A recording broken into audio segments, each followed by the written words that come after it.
다음 주는 우리가 예수 초청 잔치로 믿지 않는 자들에게 복음을 증거하는 잔칫날입니다. 오전 10시 30분에 예배를 드립니다. 기억하시고요. 또 이 한 주간 태신자를 품고 열심히 함께 기도하기를 원합니다. 오늘 말씀은 누가복음 17장을 중심으로 복음 전도의 당위성에 대해서 예수께서 우리에게 명령하신 그 말씀을 보고자 합니다. 최근 늘 뉴스의 중심에는 우리나라 대통령의 부부의 모습이 있습니다. 우리 대통령 별명이 뭔지 아십니까? 경로 대통령이라고 합니다. 경로당할 때 그 경로가 아니라 화를 내는 경로입니다. 네이버에서 경로라는 단어를 치면 대통령의 경로, 툭하면 경로, 대통령은 경로, 국민은 분노, 대통령만의 자유는 경로의 자유, 이런 타이틀의 글들이 쫙 올라옵니다. 국민은 대통령 부부에 관한 여러 가지 이슈와 의혹에 대해서 확실한 뭔가 해명이라든지 대통령의 말을 듣고 싶은데 그런 이야기는 들리지 않고 주변의 사람들이 이러쿵저러쿵 해석만 들린다는 겁니다. 용산의 뜻은 이거다, 대통령 청와대실은 이거다. 그래서 요즘 한참 주가가 높이 올라가는 사람들은 TV의 정치 패널들이죠. 그들의 전성시대예요. 그들이 막 각종 해석을 쏟아내고 있습니다. 여러분, 대통령의 의중은 누가 제일 잘합니까? 본인이에요. 본인이 말을 하면 본인의 의중이 제일 정확합니다. 마찬가지로 주변에서 뭐라고 얘기했느냐가 아니라 본인의 확실한 이야기가 가장 중요하다는 거죠. 마찬가지로 우리가 하나님의 뜻을 알 수 있다는 것, 예수님의 뜻을 알려면 하나님의 말씀을 기록한 성경 말씀을 보아야 된다는 거예요. 특별히 성경 말씀 모두가 중요하지만 우리 예수님이 직접 하신 말씀, 복음서에 있는 말씀이 가장 기본 중에 기본이 됩니다. 그래서 오늘 누가복음 17장을 통해서 예수께서 복음에 대해서, 복음 전도에 대해서 어떻게 말씀하시는가, 그 뜻이 분명히 담겨져 있다는 것이에요. 여러분, 이 시간 예수님의 말씀을 경청하시길 원합니다. 예수님의 당부대로 결단 순종하여서 예수 그리스도 안에서 잘했다 칭찬받는 여러분 제자들이 되시기를 주님의 이름으로 축원합니다. 누가복음 17장 1절에서는 이렇게 시작합니다. 예수께서 제자들에게 이르시되 실족하게 하는 것이 없을 수는 없으나 그렇게 하는 자에게는 화가 미친다라고 이야기해요. 예수님은 갈릴리 촌동네 호숫가에서 고기를 잡는 베드로, 야고보, 안드레, 요한, 어부들을 물고기를 잡는 것이 아니라 물에 빠져 죽어가는 영혼들을 건지는, 사람을 낚는 구원의 자녀가 되게 하겠다라고 하셔서 제자로 부르셨습니다. 그리고 그 복음이 우리에게까지 전해져서 우리 모두가 예수 그리스도를 믿는 제자들이 됩니다. 역시 예수 그리스도를 믿는 제자들은 모두에게 바로 사람을 낚는, 구원하는 사명이 주어진 거예요. 찬송가 500장 이 찬송가 가사를 보면요, 이런 이야기가 납니다. 그 가사 내용이 물 위에 생명줄을 던져라. 누가 저 형제를 구원하랴. 우리의 가까운 형제이니 이 생명줄 누가 던지겠느냐? 너는 생명줄을 던져 물속에 빠져가는 너의 형제들을 구원하라. 전도의 사명, 전도의 긴박성에 대해서 우리에게 전하고 있는 바로 가사 위에 곡을 붙인 겁니다. 생명을 구원해야 할 의무가 예수 믿는 여러분들에게 있다라는 거예요.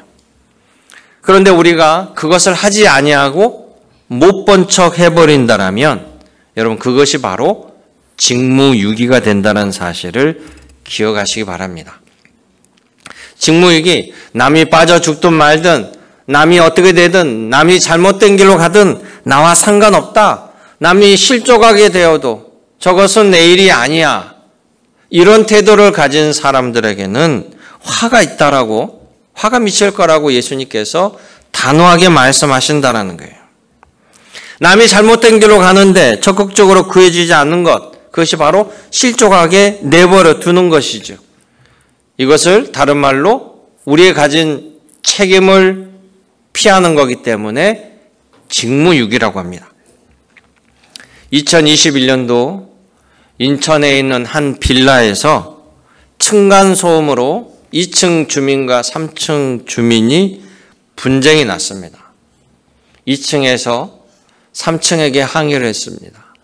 그랬더니 3층 남자가 거기에 불만을 품고 칼을 들고 2층에 내려가서 그 2층 사람들에게 해를 끼친 사건입니다. 칼을 들고 3층 주민이 오니까 2층에 살던 아버지가 그 칼을 맨손으로 막다가 손을 다칩니다. 그리고 그 휘두르는 칼에 딸은 얼굴이 7cm나 찔리게 됩니다.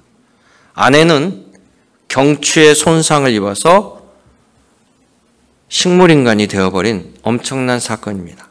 그런데 황당한 것은 이 아버지의 절박한 신고를 받고 출동한 경찰 둘이가 그 칼을 무서워서 도망가 버리고 아버지는 끝까지 칼에 맞으면서 가족을 지키기 위해서 이 3층 남자를 제압한 사건이에요.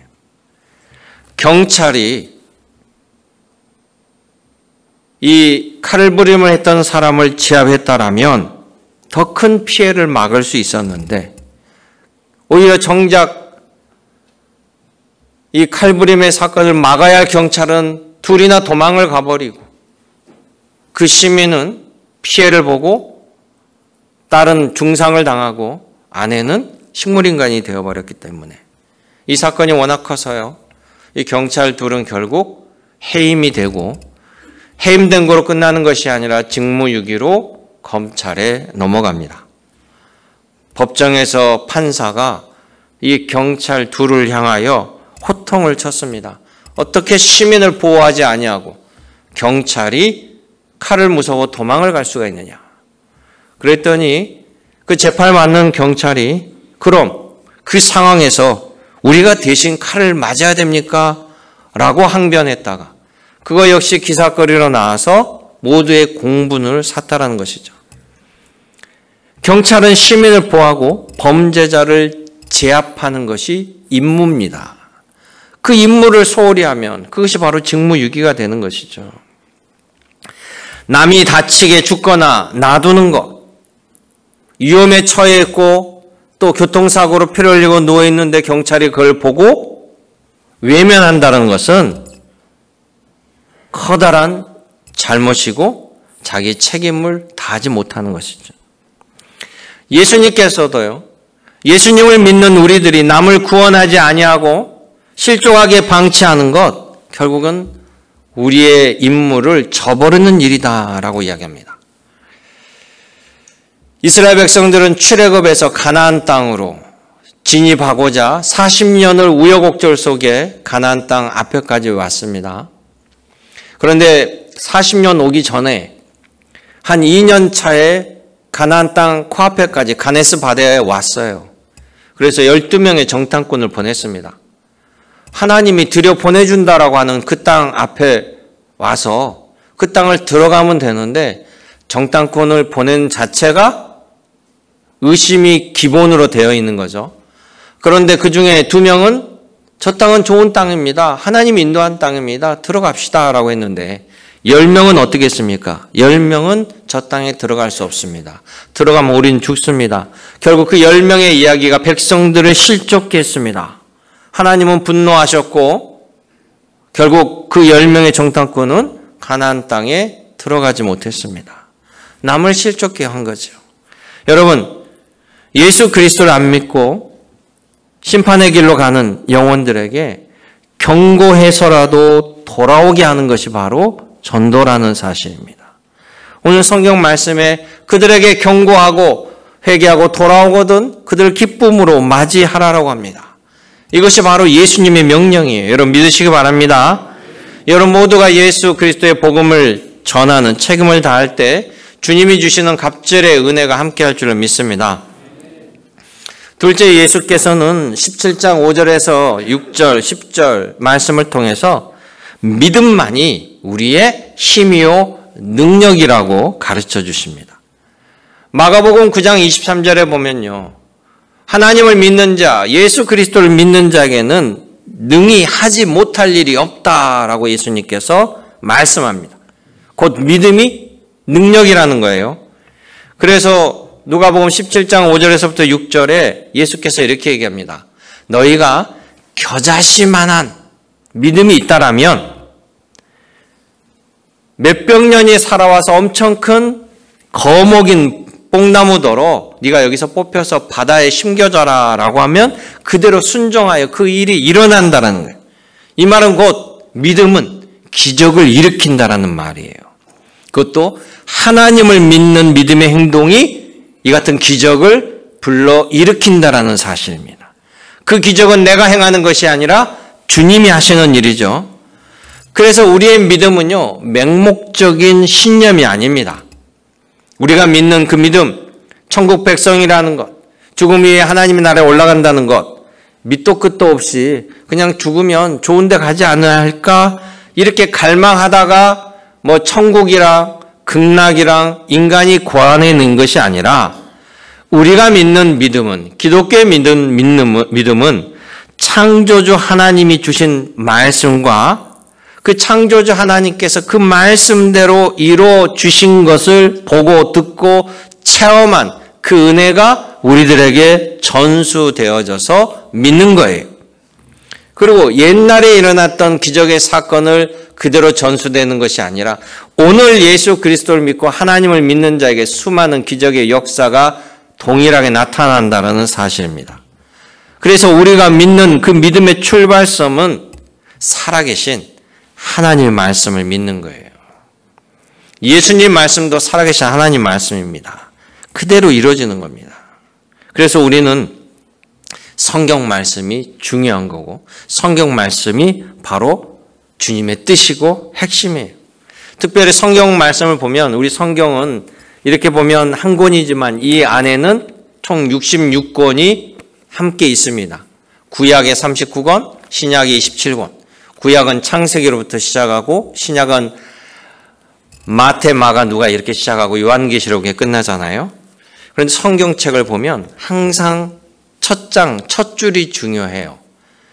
우리 성경책 전체를 따져서 첫 장, 첫 줄은 창세기 1장 1절이잖아요. 거기에 보면 태초에 하나님이 천지를 창조하시느니라.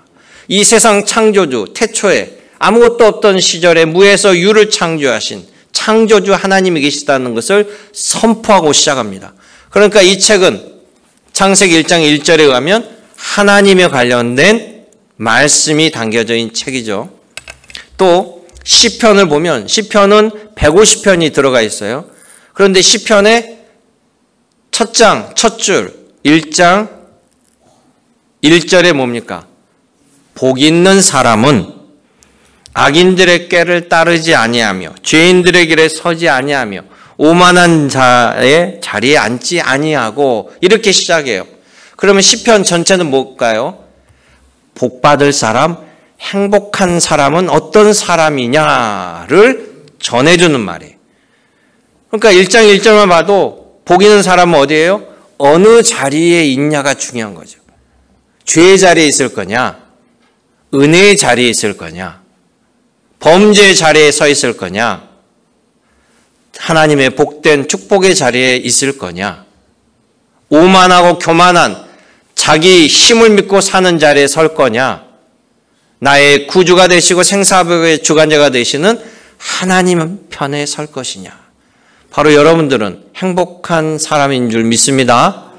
복 있는 자가 행복한 사람이에요. 여러분들은 은혜의 자리에 있고 축복의 자리에 있고 생명의 자리에 있다는 사실이에요. 또 마가복음 1장 1절은 뭡니까? 마가복음 1장 1절에 보면 하나님의 아들 예수 그리스도의 복음의 시작이라. 이렇게 시작해요.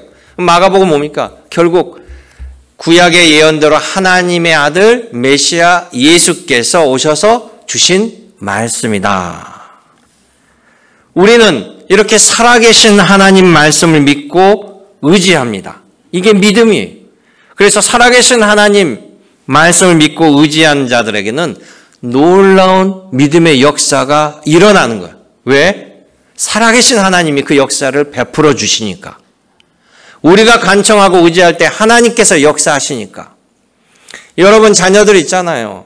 여러분 자녀들이 어머니 아버지에게 어머니 이것 좀 도와주세요. 아버지 이것 좀 도와주세요. 여러분 그런 기억이 있죠? 아이가 학교를 갔어요. 학교를 갔는데 뭘 빠뜨리고 왔대요. 그리고 전화가 왔습니다. 아니 수업 중인데 애가 전화했어요. 아버지 이게 필요해요. 그러면 여러분 직장에 있더라도 뭐 아내를 통하든지 시간을 내서라도 도와주잖아요. 그럼 아이 입장에서 뭡니까? 있을 수 없는, 내가 지금 가져올 수 없는 상황에 아버지를 통해서 그 일이 이루어진 거예요. 이걸 우리 하나님의 기적의 역사로 보면 수많은 일들이 벌어지고 있다는 거예요. 그래서 히브리서에 이 믿음의 능력에 대해서 히브리서 11장에는 자세하게 기록하고 있습니다. 뭐라고 얘기하면 이스라엘 백성들이 출애굽에서 홍해를 건넌다는 것은 있을 수 없는 일이에요. 그런데 그들이 건넜잖아요. 이걸 기적이라고 하는데 히브리서는 뭐라고 합니까? 믿음으로 홍해를 건너고 이스라엘 백성들이 믿음으로 7일 동안 여리고성을 돈 다음에 여리고성을 믿음으로 함락시키고 믿음으로 기드온이 단 300명을 데리고 미디안 연합군 13만 5천 명을 괴멸시켰고 그런데 이 300명이 이 미디안 연합군 13만 5천 명을 그들이 다 괴멸시킨 것이 아니라 누가 있습니까? 하나님이 있잖아요. 그게 바로 기적인 거예요. 믿음으로 다니엘은 사자굴에 떨어졌는데 굶주린 사자가 다니엘을 해치지 못했습니다. 기적이잖아요.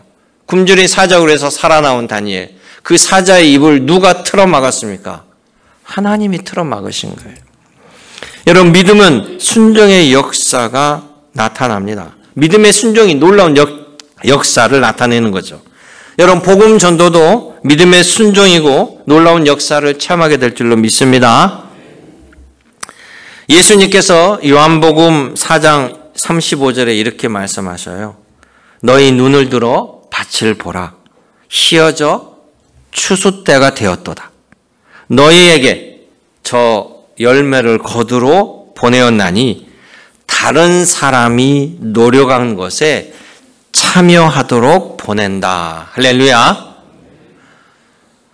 예수님께서 씨를 뿌리고 경작을 하고 잘 자라게 해서 마지막 너 가서 열매만 따와. 그래서 그 따온 열매를 같이 누리게 하시겠다. 너의 수고를 깊이 인정해 주시겠다. 모든 밥상에 숟가락 하나 얹은 그 일을 동참하게 해 주시겠다. 이 말이에요. 그러면 즉 복음 전도는 나를 축복의 자리로 주님께서 먼저 초대해 주시고 은혜를 베풀어 주시는 세심한 배려인 사실을 기억하시길 원합니다. 입술을 열어 복음을 증거하고 죽어가는 영혼을 구원하는 일이 하나님이 기뻐하신 이름을 기억하시길 원합니다. 마지막 세 번째는요. 바로 예수 그리스도 구원자 예수님을 만나야만 인생의 복을 받게 됩니다. 그러니까 여러분 전도는 행복을 주는 거예요. 우리가 예수 믿으세요. 그 예수가 누구냐죠. 그 예수가 그냥 우리가 기도하면 모든 소원을 들어주는 도깨비 방망이 같은 예수님이냐, 그냥 단지 나의 이득을 위해서 나의 질병을 위해서 예수님을 이용하는 것이냐. 우리가 예수님을 정의할 때 우리가 믿는 예수님은, 우리가 만나야 될 예수님은 구세주 예수님을 만나야 됩니다. 그리스도 예수님을 만나야 돼요. 여러분, 예수님은 천국 복음을 전하셨어요. 오셔서. 그런데 사람들이 불쌍한 것을 그냥 놔두지 않았습니다. 배고픈 자에게 하나님 나라의 행복보다는 먼저 밥이 중요하잖아요. 아픈 사람에게는 영혼 구원보다 지금 당장 내 육신의 아픔이 더 고통이라는 것이에요. 그러니까 예수님이 이 땅에 오셔서 우리의 영혼을 구원하러 오셨지만 이게 핵심이지만 그렇다라고 예수님은 그들의 아픔과 어려움과 고통을 외면한 것이 아니에요. 그래서 수많은 질병을 고쳐주시고 가난한 자와 고아들을 관심을 가지고 돌보라고 했습니다. 그런데 사람들은 눈에 보이지 않는 것은 간과해버리죠. 영혼이 병든 것은, 영혼이 죽어가는 것은 눈에 보이지 않습니다. 그러나 당장 육신이 아프고 불편하면 고통스럽게 참지 못합니다. 주님은 우리의 영혼을 구하러 오셨어요. 그런데 사람들은 그 예수님에게 다른 걸 기대합니다. 질병 치유나 현실적인 어려움으로 달려옵니다. 누가복음 17장에도 보면 예수께서 갈릴리 마을 근처에 들어가시니까 10명의 한센병자가 예수님에게 달려옵니다. 그들은 소문을 들었어요. 소문을 듣고 예수님에게 자기 육신을 고침받고자 달려온 것이에요. 근데 예수님은 그들을 외면하지 않았습니다. 그동안 어떤 사람들도 예수님께 와서 간청하면 다 들어주셨어요. 그래서 이 10명의 한센병자가 질병의 고침을 받습니다. 그런데 이들이 다 고침받고요. 9명은 자기 집으로 돌아가 버려요. 근데 한 명만이 예수님께 다시 와서 감사를 드린다는 겁니다. 생각해보세요. 이들은 예수님이 의사라고 들은 것이 아니에요. 예수님이 의사여서 한센병을 잘 고친다 그렇게 듣고 간 거 아닙니다. 어떻게 들었을까요? 예수님이 하나님의 아들로 오셨대더라. 메시아라고 하시더라. 하나님 나라를 선포하시되 기존의 바리새인들과 율법과 조금 다른 말씀 새롭게 가르치시네. 그래서 성경에 보면 예수님 말씀을 듣고 이건 새로운 교훈이로다 하는 말들이 많이 나와요. 그러면서 예수님께서 그런 능력 가운데 또 귀신도 쫓아내고 귀신도 순종하는 놀라운 능력, 또 질병도 순종하더라. 이런 말들이 소문이 퍼져서 이 이야기를 듣고 이 병자가 달려온 겁니다. 그런데 이 9명은 그래도 예수님께 달려왔기 때문에 은혜는 받았죠. 질병은 고침받았어요. 질병을 고침받고 그냥 가버린 거예요. 얼마나 이기적입니까? 그런데 한 명은 예수님께 돌아와서 너무나 감사합니다라고 감사로 엎드립니다. 그랬더니 예수님이 그래요. 내가 10명을 고쳐줬는데 9은 어디 갔느냐? 이 이방인 외에는 하나님께 영광을 돌리러 온 자가 없느냐? 일어나라. 너의 믿음이 너를 구원하였다. 할렐루야. 이 사람만이 진정한 복을 누리게 된 겁니다. 진정한 행복을 맞이하는 순간이에요. 예수 그리스도를 만나야만 인생의 해결이 봅니다.